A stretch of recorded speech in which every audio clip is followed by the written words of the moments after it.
जम्मू काश्मीरमध्ये झालेल्या दहशतवादी हल्ल्याचा सामना पनवेलमधल्या पर्यटकांना सुद्धा करायला लागलाय। पनवेलमधील निसर्ग टुरिस्टच्या माध्यमातून 39 नागरिक काश्मीरमध्ये पर्यटनासाठी गेलेले होते, पण दहशतवादी हल्ल्याचा त्यांना सामना करावा लागला।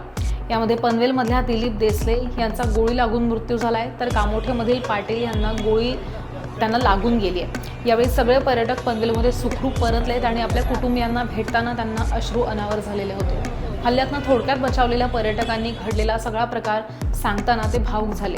तर हा घडलेला प्रकार अत्यंत भयंकर होता, असं कोणासोबतही घडू नये हीच इच्छा त्यांनी व्यक्त केली आहे। आम्ही ज्यावेळेला गेलो तेव्हा वातावरण एकदम चांगलं होतं, अशी आम्हाला कोणाला शंकाही नाही की असं काही वरती होऊ शकेल। या सगळ्या लोकांना आम्ही 17 लोक आपली वरती घोड्याने वरती गेलेली होती।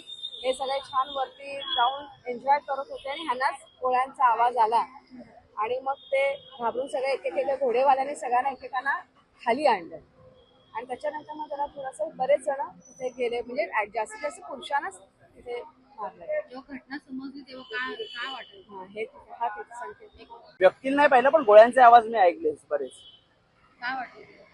त्या क्षणाला तर पहिल्यांदा काही कळलं नव्हतं, पण त्याच्यानंतर मग मात्र कळलं की हे काहीतरी आपल्याबरोबर वेगळं घडतंय। भीती वाटणे इतपत त्यावेळेला वेळ नव्हता, त्यावेळेला कुठलीच भावना डोक्यात नव्हती। एवढं होतं फक्त खाली जाऊन काहीतरी गाठायचंय आपली जागा जिथे आहे किंवा तिथनं सुटायचंय। त्याप्रमाणे आम्ही धावत सुटलो, एक रेलिंगवरनं उड्या मारून आम्ही बाजूला आलो। तिथे सुद्धा आम्हाला तिथल्याच एका घोडेस्वारांनी आम्हाला मदत केली खाली उतरायला त्या रेलिंगवरनं ऑपोजिट साईडला। त्याच्यानंतर आमचा घोडेवाला एक साधारण 100 मीटर आम्ही उतरून गेल्यानंतर होता उभा आमच्यासाठी, आमची वाट बघत होता। त्यांनी स्वतःहून आम्हाला बोलवून घेतलं की तुम्ही आमच्याबरोबर आलेलात, मी तुम्हाला सोडतो, तुम्ही नका काळजी करू। त्यामुळे आम्ही फक्त जे एवढं उतरून यायला लागला असतं ते कष्ट आमचे वाचले म्हणण्यासारखे।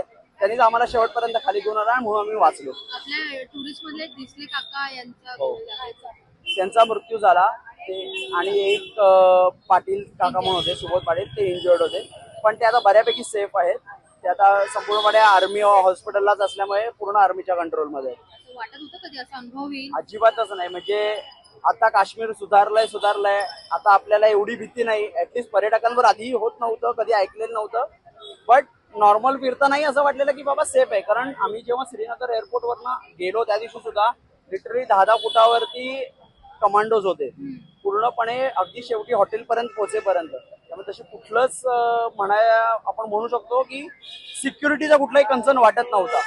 फक्त आता काय आमचं दुर्दैव किंवा संपूर्ण पर्यटकांचं दुर्दैव की तिथे हल्ला पण झाला आणि तिथे वर एकही सिक्युरिटी गार्ड नव्हता। तुमचं नाव? माझं नाव संकेत वत्सराज।